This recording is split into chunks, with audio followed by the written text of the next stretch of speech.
Close your eyes for a moment. Not to sleep, not to meditate in any formal sense. Just stop. Notice how strange that feels. How your mind immediately reaches for something to do, something to check, something to fix. That restlessness, that pull toward constant activity, is what we're going to talk about today. And more importantly, we're going to dismantle the idea that busyness is the same as productivity. There's a word in German, Muße. It doesn't translate cleanly into English, but it means something like purposeful leisure, time that isn't empty, but isn't filled either. The ancient Greeks had a similar concept, skole, from which we get the word school. And here's the irony, skole didn't mean studying, it meant free time, unhurried, unstructured time. The Greeks believed that wisdom could only be found there, in the gaps. We've lost the gaps. Think about the last time you were genuinely bored. Not the kind of boredom where you reach for your phone within seconds. Real boredom. The slow, slightly uncomfortable feeling of having nothing pressing to do. When did that last happen? For most people, the honest answer is years ago, maybe longer. And yet, cognitive science tells us that boredom is not wasted time. It's the state in which your brain's default mode network activates. A sprawling system that processes memory, imagines futures, makes connections between unrelated ideas, and builds your sense of self. It's the mental equivalent of digestion. You can't rush it, and if you're always feeding input into your brain, it never gets a chance to process what's already there. The author Haruki Murakami runs every single day, not to be productive, not to listen to podcasts or brainstorm ideas. He runs in near silence and describes it as the essential emptiness that makes everything else possible. The run isn't the work. The run makes the work exist. Rest, real rest, works the same way. But we've been taught to see it as laziness, or worse, weakness. In certain professional cultures, sleep deprivation is worn like a badge of honor. "I'll sleep when I'm dead" is not a joke. For a lot of people, it's a sincere aspiration. We've built an entire civilization on the premise that more output equals more value, and we've applied that premise not just to our careers, but to our own bodies. Here's what that costs you. Sleep-deprived people are measurably worse at creative problem-solving. They make more impulsive decisions. Their emotional regulation deteriorates. Small frustrations become large ones, and they're less able to read social situations accurately. Chronic rest deprivation is associated with increased cortisol, weakened immune function, and a statistically significant increase in mistakes, including the kind of mistakes that undo hours of otherwise good work. You are not more productive when you rest less. You are faster and worse. The distinction matters. Speed without accuracy isn't efficiency, it's just fast failure. Now let's talk about strategic rest, which is different from collapsing on a couch out of exhaustion. Strategic rest is deliberate. It's the intentional creation of conditions in which your mind can recover, consolidate, and prepare. And it operates on multiple timescales. On the smallest scale, there are micro breaks. Studies in workplace cognition consistently show that taking a short pause, even 90 seconds, after a demanding task, significantly improves performance on the next task. The brain is not a machine that performs identically, no matter how long it runs.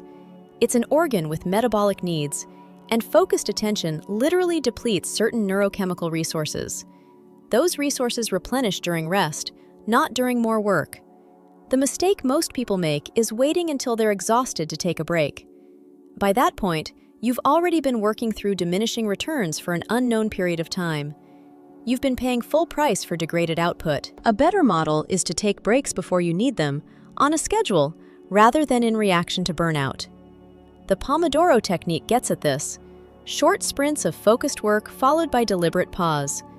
But the principle matters more than any specific system. What you're doing is treating rest as an ingredient in productivity, not an obstacle to it.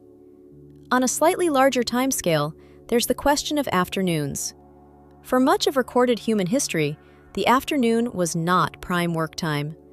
The siesta is Mediterranean, yes, but mid-afternoon pauses appear across cultures and centuries. There's a physiological reason for this. Your circadian rhythm creates two natural dips in alertness, one in the very early morning and one in the early to mid-afternoon, typically between 1 and 3 o'clock. This isn't a sign that something is wrong with you, it's a built-in signal. Many people fight this dip with caffeine, which delays it rather than resolving it. Others push through with sheer willpower, which works, at the cost of quality. A small number of people actually rest during this window, even briefly, and those people tend to demonstrate higher afternoon performance, better mood, and faster reaction times. A 10 to 20-minute nap during the natural afternoon dip is not a luxury. It's applied neuroscience. But perhaps the most underrated form of rest isn't physical at all, it's attentional rest. We tend to think of rest as the absence of physical exertion. But mental fatigue doesn't come from moving your body, it comes from directing your attention. Every decision you make, every email you read, every notification you respond to, every minor judgment call draws on the same cognitive reservoir.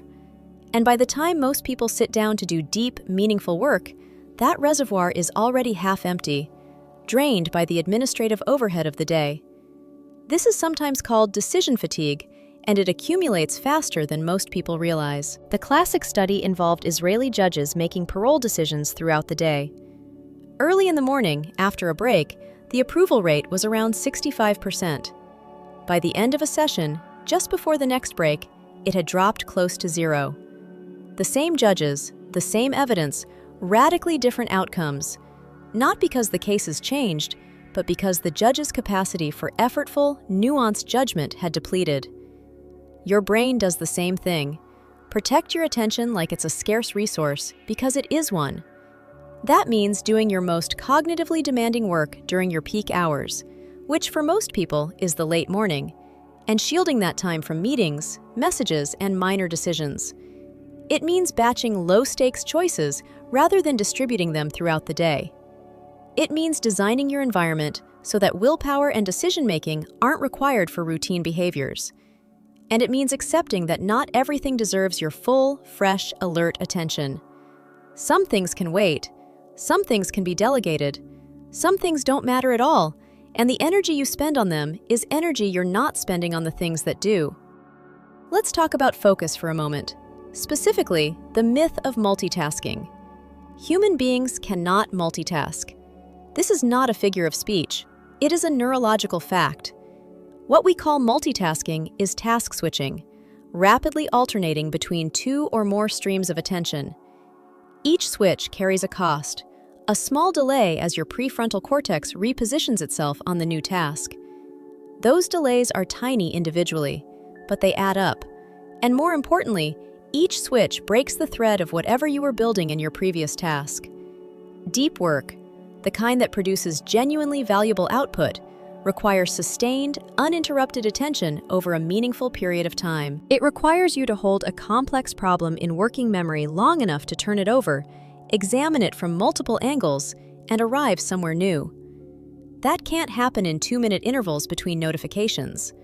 It requires stretches of focused, protected time, probably longer than you're comfortable with at first.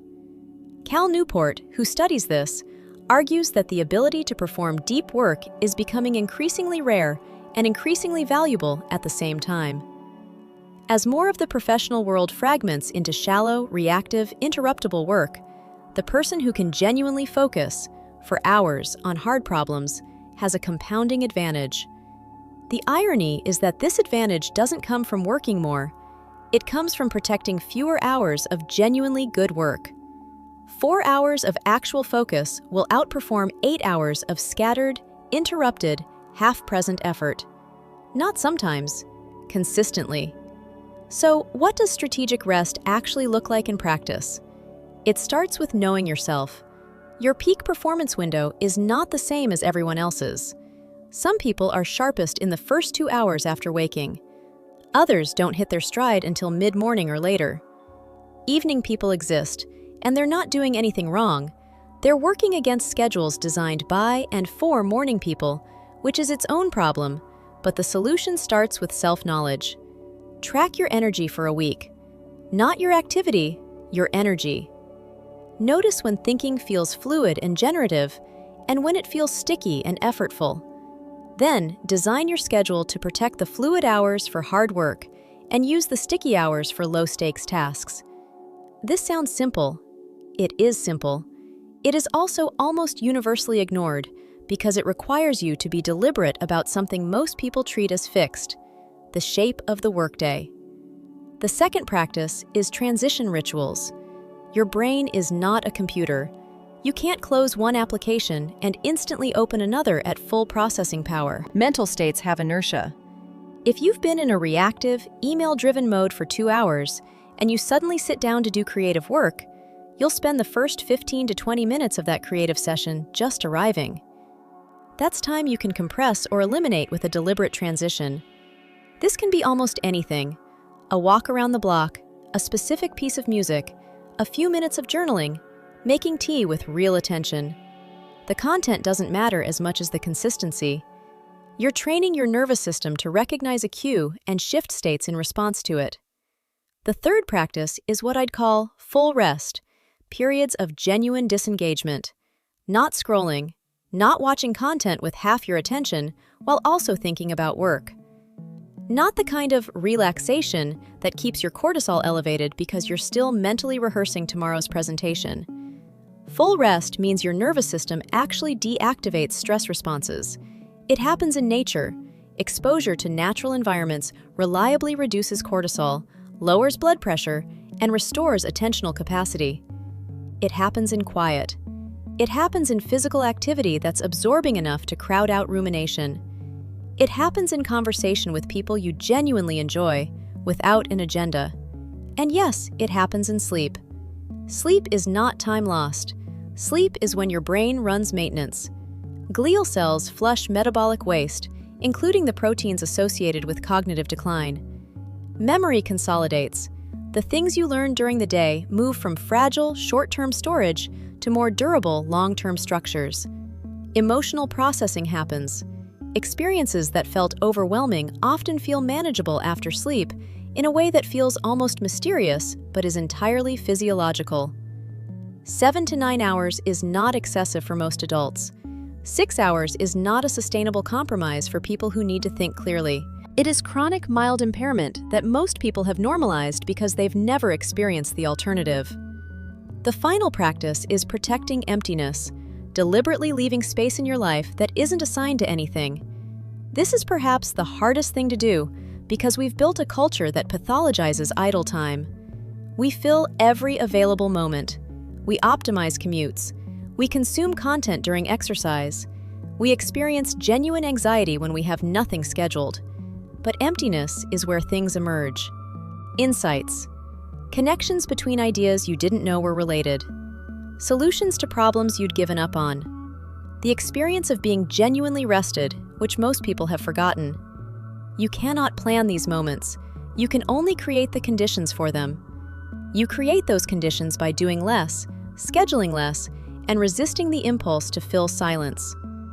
There's a Japanese aesthetic principle called ma, negative space, the pause in music, the blank wall in a room, the moment of silence between sentences.